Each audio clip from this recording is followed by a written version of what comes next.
नमस्कार, the simply किचनमध्ये आपलं स्वागत आहे।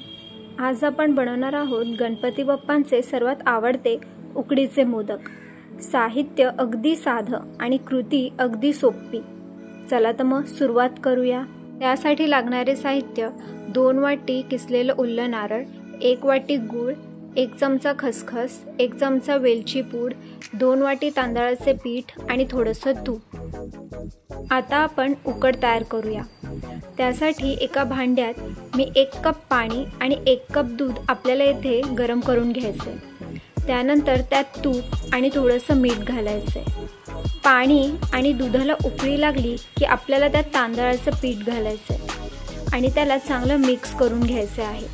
पिठात दूध घातल्याने आपले मोदक मऊ आणि अधिक स्वादिष्ट होतात। नंतर गॅस बंद करून झाकण ठेवून आपल्याला पीठ 5 मिनिटे तसेच ठेवून द्यायचे।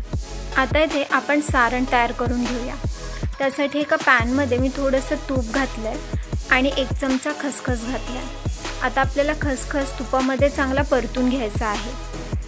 त्यानंतर इथे आपल्याला 2 वाटी किसलेलं ओलं खोबरं घालायचं आहे आणि खोबरं आपल्याला तुपामध्ये चांगलं परतून घ्यायचे आहे। आता इथे मी 1 वाटी गूळ घातलेला आहे। आता आपल्याला हे छानपैकी मिक्स करून घ्यायचं आहे। येथे मी 2 वाटी खोबऱ्यासाठी 1 वाटी गूळ घेतलेला आहे। गूळ वितळवताना ते आपल्याला जास्त वेळ शिजवून नाही द्यायचे, नाहीतर जे सारण आहे ते कडक होईल। आता येथे मी अर्धा छोटा चमचा वेलची पूड घातली आहे आणि आपल्याला सारण छानपैकी मिक्स करून घ्यायचं आहे। आता मोदक तयार करण्यासाठी आता आपण तांदळाचे पीठ मळून घेऊया। त्यासाठी मी ते एका प्लेटमध्ये काढून घेतलेलं आहे आणि तांदळाचे पीठ गरम असल्याने मी ते एका पेल्याने मॅश करून घेत आहे। गरम पीठ मळल्याने ते चांगले एकजीव होते आणि आपले मोदक मऊ होतात आणि आपले मोदक फाटतही नाहीत आणि त्यांना चांगली चव सुद्धा येते।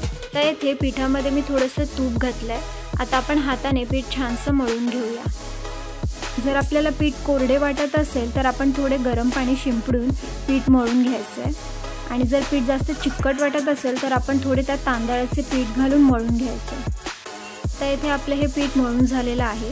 आता या मळलेल्या पिठाचे आपल्याला छोटे गोळे तयार करून घ्यायचे। त्यातला एक गोळा आता मी लाटून घेत आहे। आता इथे पिठाचा गोळा आपला लाटून झाल्यानंतर आता आपण इथे पाकळ्या वळवून घेऊया। पाकळ्या व्यवस्थित वळवण्यासाठी आपल्याला हाताला थोडेसे तूप किंवा पाणी लावायचे। मी इथे हाताला थोडेसे तूप लावून पाकळ्या वळवून घेत आहे। पाकळ्यांना वरच्या दिशेने दाबून त्यांना आपल्याला व्यवस्थित आकार द्यायचा आहे। पाकळ्यांची उंची आणि आकार आपल्याला इथे एकसारखा ठेवायचा आहे। आता तयार केलेल्या वाटीत आता मी आता सारण भरून घेत आहे। आता इथे आपल्याला छानपैकी आता इथे सारण भरून घ्यायचं आहे। मोदकाला आपल्याला हाताने व्यवस्थित दाबून त्याला गोलाकार द्यायचा आहे। तुम्ही साचा वापरूनही मोदक बनवू शकता। आता इथे आपला हा मोदक तयार झालेला आहे। आता हे जे तयार केलेले मोदक आहेत ते आपण वाफवून घेऊया। त्यासाठी एका मोठ्या पातेल्यात मी पाणी उकळवून त्यावर चाळणी ठेवली आहे। चाळणीला थोडंसं तूप लावून घेतलंय आणि त्यावर मोदक ठेवले। आता आपल्याला मोदकाला 15 ते 20 मिनिटं वाफवून द्यायचे।